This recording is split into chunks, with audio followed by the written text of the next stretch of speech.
Labadiena, ką pratęsime. Ketvirta dalis - vojenkomatas. Kaip ir minėjau, antroji daly, nugriuvau į lovą miegoti, išsijungiau, pavargęs, kare labai įdomu.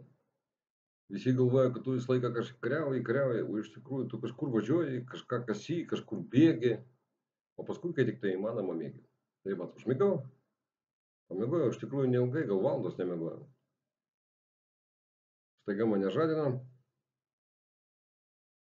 stovi vyrukas, pilnai apsirengęs, šarvas, automatas, šalia dar dvi pabaisos, pilnai su šalmais, šarvais ir automatais, žiūri į mane, galvoja negerai kažkas. Bet aplinkui saviškai, mano draugai, kaip ir normalu, manęs klausia, tu Andrei? Aš sakau, jo, zloj, jo. Man biškį apie tave pasakoja. Tu norėtum pas mane tarnauti? Aš sakau, žiūrint, kur, ką, aš čia kaip ir pažadėjau. Jis sako, aš čia gausiu ant dienų batalioną, kol kas aš karinio komisariato vado pavaduotojas, bet savaitę dvi ir turėsiu batalioną. Eisi pas mane pavaduotoją ir vyriausiu instruktoriumi. Aš sakau, eisiu. Tyla, gal porą minučių žiūri man tiesiai į akis, tyliai. Paskui pasako vieną frazę, kurią aš matyt niekada neužmirsiu. Sako, yra dalykai, kuriuos reikia davesti iki galo. Darbai. Tu eisi su manimi iki galo. Ta sekundę aš supratau, kad aš su juo eisiu bet kur. Sakau, eisiu. Sako, gerai. Tai miegok ir apsisuk ir nuėjai. Aš nežinau, biškį pasimečiau, gal ne, bet miegas savo ėmė, pradėjau vėl griūti į sapną, tik staiga vėl žadina, stovi vienas iš tų dviejų kariškių, kuris ką tik buvo. Sako, ko tu miegi? Einam pas mus jau, viskas, tu jau mūsų. Ir iš pirmo aukšto persikėliau į antrą, kuriame buvo mano, galiu dabar pasakyti, galbūt geriausi draugai, galbūt geriausi žmonės, kuriuos aš sutikau gyvenime. Mes pykomės, kartais jie darė man linksmas šunybės, kartais aš. Bet tai buvo linksma, tai buvo karas. Karas nėra tik tai žudymas. Būna ir linksmų dalykų. Nu va, tai aš persikėliau į antrą aukštą, mane vėl pradėjo maitinti. Parodė, kur aš galiu numesti savo senus kaulus. Ir tai baigėsi šitą dieną. Ryte mes atsikėlėm, vadas mane supažino su visais. Jo šaukinys tada buvo Suslik, buvo Fredikas, buvo Čečėnas, Zenitas, Gimli. Čia buvo mūsų bataliono pradžia. Nors batalioną, per tai, kad bus batalionas, žinojau tik aš ir vadas. Mes ten gana linksmai gyvenom. Kiekvieną dieną aš treniravau šitą grupę žmonių. Treniravau apsaugos kuopą. Tai nebuvo tik lauko treniruotės, mes labai daug dirbom su žemėlapiais. Biškį mokiau taktikos. Ten buvo nedidelis muziejus su technika. Pravedžiau porą pratimų, kaip kovoti su technika ir su kuria technika nereikia kovoti, jeigu jūs neturite atitinkamų ginklų. Ir po savaitės važinėjom į šaudyklą, šaudėme šaudyklą. Nu, šaudykla yra įdomus posakis. Tai buvo šaudykla įrengta botanikos sode. Kijeve yra labai gražus botanikos sodas. Bet tam laiką mes sugalvojame, kad tenai mums patogiausia vieta įrengti šaudyklą. Ir visi, kas bazavosi Kijevo centre, buvo važinėjo į tą šaudyklą šaudyti. Paskui jau uždarė, gerai, kad uždarė, nes mes ten tiek prišiukšlinom, o vis dėlto botanikos sodas. Koks buvo gyvenimas komisariate? Atsikeli, eini mokyti, papietauji, vėl mokyti, Tada būna, kad turi laiko laisvo, pailsi, pavakarieniauji ir miegoji. Oro pavojai būdavo ir kasdien, ir kasnakt. Nelabai mes juos kreipiam dėmesį, nes čia buvo galbūt pati saugiausia vieta Ukrainoje, nes tai buvo miesto centras. Ir ten tikrai niekas negalėjo atskristi. Bet vieną naktį aš girdžiu, patrankos šaudo. Kaip Ukrainai sako, vychat, išėjimą. Aš taip jų dar negirdėjau, pasižiūriu pro langą ir suprantu, kad šaudo kažkur tai nuo botanikos sodo. Žiūriu, vyrai ramiai sėdi, taip, aš sakau, čia ką? Ai, sako, čia mūsiškas gaubicas varo. Aš galvoju, aha, mūsų gaubicas šaudo į rusų pozicijos iš Kijevo centro. Gerai.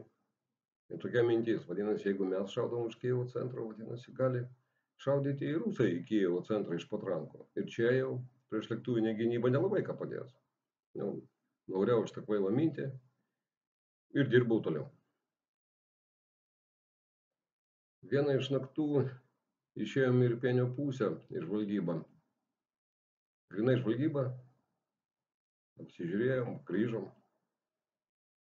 Smulkmenų nepasakosiu. Paskui buvo dar pora išėjimų. Ne, iš viso 2 buvo, atsiprašau. Nereikia prisijimti to, ko nepadariau. 2 išėjimai buvo. Viskas praėjo labai gerai.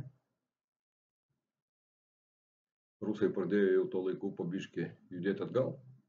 Nuotaikos buvo geros. Geros čia mažai pasakyti. Jos buvo tokios pakilios, kokių matyti niekada nebuvo. Vieną iš dienų mokiau savo karininkus ir kareivius mėtyti granatas. Mokomasias. Kovinių Kijeve mėtyti negalėjome. Turėjom porą mokomų ir jas mėtėm. Bet pas mus kambarį buvo pora tikrų RGD-škų. Ir taip aš guliu pas save kambarį, ilsiuosi, skaitau knygą, staiga biškai prasidaro durys ir kažkas įmeta ir įdena man į kambarį granatą. Ir įdena gražiai, kaip mokiau. Antras aukštas. Aš jų nesusigrupavau, kad iššokti pro langą, būčiau susilaužęs savo viską. Bet staiga pamačiau pažįstamą striukę ir kapišoną. Čia buvo mano 2 draugai, Fredikas ir Čečėnas. Aš žinoma, man jau supykau. Bet jie paskui sako, Zloj, mesgi padarėm viską, kaip tu mokėjai. Gražiai atidarėm, gražiai ir įdenom, gražiai uždarėm. Ko pyksti? Ko pyksti, kai matai rėdančią granatą, yra iš ko pykti. Tai čia buvo tokie maži mūsų pasilinksminimai. Vieną dieną sėdėme komisariate, mokslai baigėsi. Dabar negaliu pasakyti, ką čia buvo valanda, koks paros laikas. Staiga įlėkė vadas ir sako, junkis prie visų savo užsienietiškų portalų, skaityk. Pas mūsų yra žinios, kad paskandino Maskvą kreiserį. Aš jungiuosi, aiškinuosi, jo, paskandino. Eina informacija, kad jisai paskendo. Džiaugsmas? Ne, čia nebuvo džiaugsmas, čia nebuvo euforija. Čia buvo kažkas, ko daugiau aš niekada nejutau gyvenime ir matyt nepajusiu jau. Laimės buvo pilnos kelnes. Mes paskandinome Maskvą. Kodėl mes? Aš nieko nedariau. Aplinkui tie žmonės, kurie buvo su manim, irgi nieko nedarė. Bet mes jautėm, kad čia mes padarėm šitą dalyką. Nors iš tikrųjų neprisidėjom absoliučiai nieko. Mes net fronte tuo metu nebuvome. Tai buvo ganėtinai puikiai diena, puikiai naktis, puikiai para, kai mes džiaugiamės, kad tos šūdas nuskendo. Paskui po kažkiek tai daug laiko man vadas atvežė markutės su parašais Zelenskio, to pasieniečio ir pašto vado. Čia buvo pirma serija, aš jos lygi šiol turiu ir tą voką, ir su parašais ar markutės. Galbūt kažkada kažkas atsimins, kad tai buvo tokia šventė. Daugiau tokių švenčių nebuvo iš tikrųjų. Bet šita buvo gera, labai gera. Labai gera diena. Ir mes žinojom, kad mes turim padaryti viską, kad ateitų diena, kai mes galėsim dar labiau atšvęsti. Ir va taip praėjo kažkur nuo kovo 17 iki balandžio 12 dienos. Vado gimtadienis, tarp kitko, susliko. Laikas, kai aš mokiau karininkus iš komisariato, kareivius iš komisariato, apsaugos kopą. 12 balandžio vadas pasakė: Zloj, rytoj važiuojame brigadą, mums galų gale duoda batalioną. Vyrų visų dar neperveda, mes tim dviese ir tai, kas tenai bus. Tam laikui aš jau pasakojau, atvažiavo Jurkas su Foresteriu. Sėdomės į mašiną, labai anksti ryte, 13 balandžio. Ir nuvarėme į vojenkomatą, į brigadą. Atvažiavom, visas mūsų batalionas, aš taip mintį pagavau save, yra Foresteris, Jurkas už vairo, aš pirmoji sėdynė ir užpakaliniai sėdynė jau bataliono vadas. Mums išrikiuoja 3 kopas, ateina, prisistato 3 štabo karininkai. 3 kopas, 118-120 žmonių ten buvo. Jos dar buvo komplektuojamos. Sninga, šalta. Vadas nuėjo rėžė kalbą, paskui atsisuko į mane, sako, priiminėk batalioną, aš einu tvarkyti dokumentus. Eik surašyk vyrus. Aš ateinu ir žiūriu į tos žmonės. 3 kopų vadai. Ką aš galiu pasakyti? Seniai. Kareiviai 40+.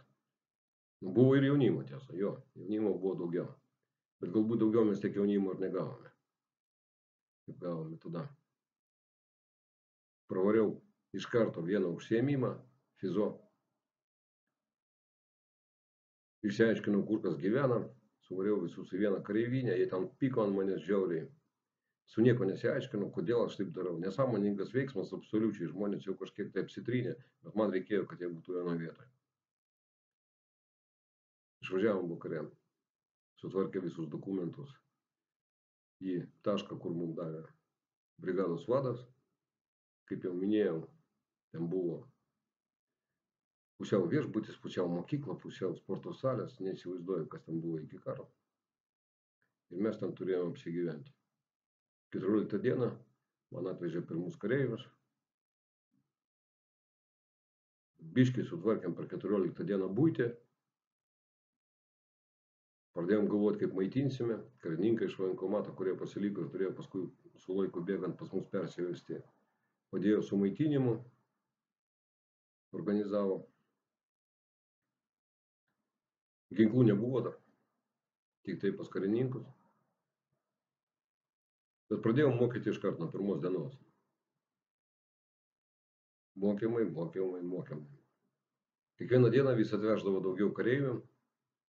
Kažkur per pusantros savaitės, pas mus jau buvo apie 600.